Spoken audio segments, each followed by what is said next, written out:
makambo bandeko nanga, makambo ya somo, makambo ya minene. Tambola na yo mokili omona na yo makambo bandeko nanga. Awa somo nde somo. Kande boyebi biso, awa eza kisongi officiel, awa toyaka kotonga se kotonga, awa toyaka ndena ya somo. Pasi pe mawa bandeko nanga, makambo sur makambo bandeko nanga. Affaire réconciliation ya Mams Sila Bisalo na ye moko Poutine de l'écriture. Balobi Poutine ya misonyi. Soki akomi akomaka ndeko koma. Belvi kandila patrona. Lelo oyo bandeko nanga eza ya kobeba. Balobi ser na biso Enis Manyanga. Amoni ke toza bana nzambe. En tant que bana nzambe place nyonso totambola na kolingana, totambola na kimia. Bana nzambe esengelaka place bazali kimia erenye. Soki kimia ezate seke tomitala bien toza bana nzambe toza bana nzambe te. Yango wana ser na biso Enis Manyanga ayaki kovanda lobi te, na uti kovanda ka boye te, na sololaka na Sila Bisalo kitoko, na sololaka na Belvi Kandi kitoko, me batu wana mibale bayokanaka te. O juste ezalaka nini? Batu o mibale bayokanaka te pona nini? Yango ezalaki mwa mutuna ya mama na biso Enis Manyanga. Ka ndenge boyebi bandeko nanga, bilo mosusu baloba kaka na ndenge moko ya. Kande boyebi biso musala na biso ezalaka koloba. Soki ya koloba ezali tokoya koloba. Soki ya koloba pe ezate bomona biso pete tokoya pete na système moko kaka ya malamu mingi. Mama ane ya sika solo ya sika na gavke papa na matali fertilité masculine blessure sexuelle éjaculation précoce insuffisance d'esperme agrandissement des troisième jambe qui mobali esalakate pe ezamukie mama azo sepela te na mbetu na gavke elamuki feti ezongi ba mama na ba problème ya mabota myome fibrome trompe kiss règle abondante ménopause ata komi na 65 ans mama okobota mwana yoka bien dépression maladie mentale autisme ata mwana alobaka te mokulu makasi tope alalaka te tozali na solution na gavcare bona loposo totikali nsima te vergete babengi nduta bouton tache acné na gavcare baproduit bio kaka na 5 jours ya bamba oteli lokola lilala uniforme tozali na gamme complète ya kopakola ya injection ya comprimé ya suppositoire esengo ezali mama olingi ovimbisa tolo pesima sans opération benga biso na lombango papa mama yo oyo otungisama mingi na maladie hémorroïde interne tope externe yoka na 2 jours ya bamba omoni changement ya solo ebongo na bokono ya diabète AVC tension tope obésité gavcare golo solution perte de poids naturellement okokota salle de sport teo kisi ya comprimé pe injection na gavcare ozongi mobimba ba produit na biso ezali 100% naturel et salemi na ba plan na ba industrie ya Allemagne pe Angleterre na gavcare okosepela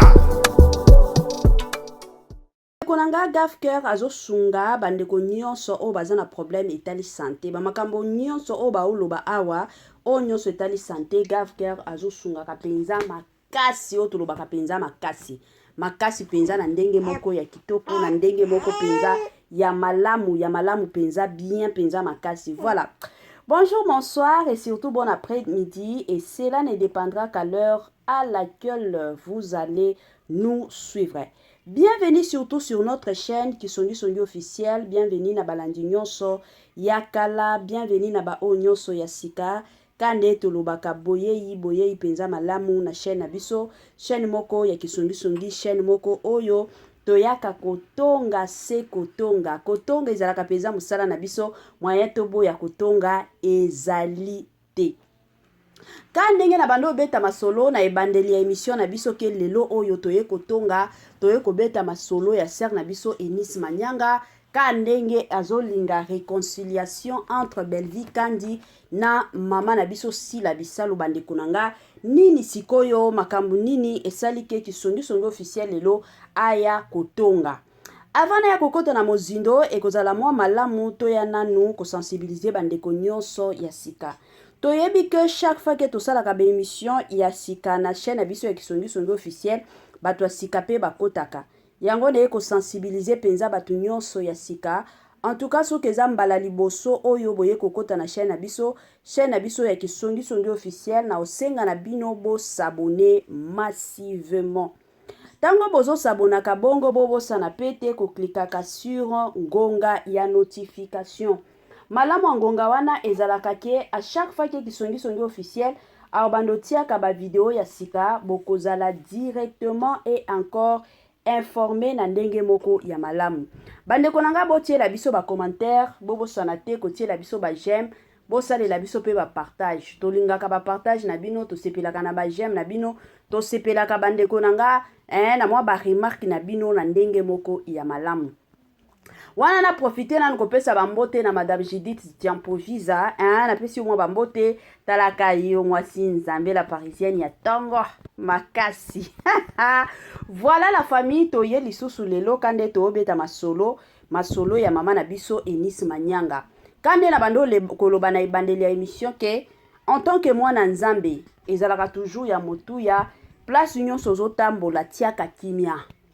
Tiaka penza kimia ezalaka malamu. Toyebi ke koswana ya Belvi Kandi na mama na biso Sila Bisalu toyebi source nango te toyebaka pe cause nango te. Congolais partout oyo ozali na monde entier offre oyo ezali spécial pona yo parce que ozali mwana mboka mabele ya mboka batekelaka ngo bapaya te.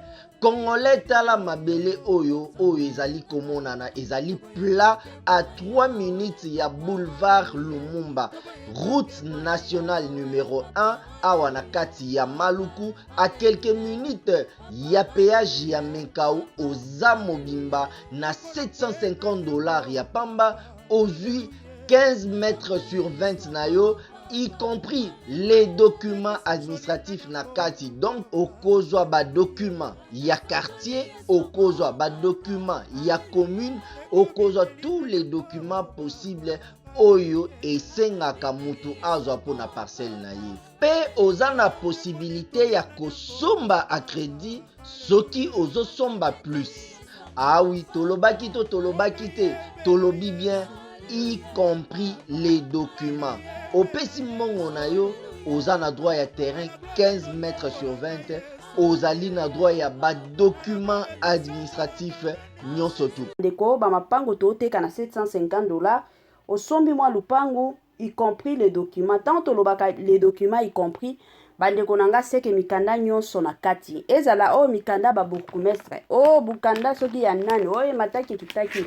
Ba mikanda nyonso oyo esalaka ke mutu aza nango bezo soki asombi lupango eza nango na kati na ndenge moko ya bien pe na ndenge moko ya malamu eza mwa bongo. Voilà kande na obeta lisolo ya bandeko na biso mibale Belvi Kandi Poutine de l'écriture na Mams lelo oyo tomonaka koyokana ezalaka lisusu te bayokanaka te na kokota ka ndenge biso nyonso tolandaki témoignage ya pasteur na biso de la foi. Pasteur de la foi atuna ki akendaki pa ya Sila atuna Sila yo na Belvi bowelela kanini Sila loba nazalaka na problème na Belvi Kandi te azande konanga. Allez papa na biso de la foi ayeko kende pe pa ya Belvi atuni Belvi yo problème nini na Sila bowelela kanini.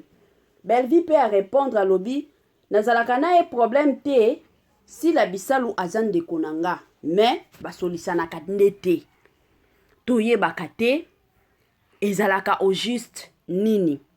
Kande na bandolo bana ebandeli ser na biso Eunice asololaka na Sila Bisalu asololaka na Belvi Kandi en tant que bana nzambe en tant que mwana nzambe aza mutu oyo place nyonso ozali place nyonso ozokende ezalaka toujours malamu soki omoni 2 personnes baosolola te tia kimia na katikati kozala moto te ke no oya kopelisa moto te mais plutôt ya kotia kimia yango ekosala mama na biso Eunice ayaki ko proposer que non il faut na faire réconcilier bato o mibale bayokana pour l'amour du peuple pour la paix aussi du peuple. Mais toye komona de l'autre côté bandeko na biso mosusu balingi réconciliation te parce que ndenge zabo toyebi ke Belvi Kandi azana ba communicateur na ye Sila Bisalu pe azana ba communicateur na ye siko la plupart ya ba communicateur baliaka pe na sima ya mafinga bayebi ke soki na ye kofinga belle vie baabone bakuku bakoya kotala biso mwa mbongo ekokota. De l'autre côté bacommunicateur mpe ya belle vie bayebi ke soki toye kofinga sila bafamille libota bakoya kokota tokozala mwa bavi mwa mbongo ekosala nini ekokota. Sikoyo toye komona lelo émission mosusu ye koleka awa keno réconciliation wana ekosalema te biso toboyi réconciliation. Ezaka pasi bandeko na nga. Lelo oyo toomona bandeko ebele bakota na kibo ennemi likolo kaka nga naza famille libota nga naza abakuku. Kibo ennemi eke kokota. Nga na yebi eza na famille moko na famille wana bazana ba mosusu ba bakuku bazana ba mosusu ba famille libota na ndaku moko bazoyokanaka te ya bayaya na baleki. Pourquoi? Parce que o moko aza ya famille libota o moko aza ya bakuku na ndako baoyokana te likolo kaka star nanga azalaka belle vie kandi star nanga azalaka sila bisalo. Bandeko nanga bomona teke makambo ezokende mabe makambo yo penza ya kifanatisme ekomi kokende mabe. Si réellement ta soki tolingi to continuer tozala ba fan ya mutuki ngandi ka ndenge ezalaka oki kotombola ba video na ye musala na ye ndenge osala ka ndenge toyebi ke film asikesi ekoti bokomi kosalela yango publicité ke boya aka na mafinga soki lelo réconciliation ekoti eza te ke non parce que oza communicateur parce que oza communicatrice musala na yo esili te mais tombola sikoyo musala ya star na yo.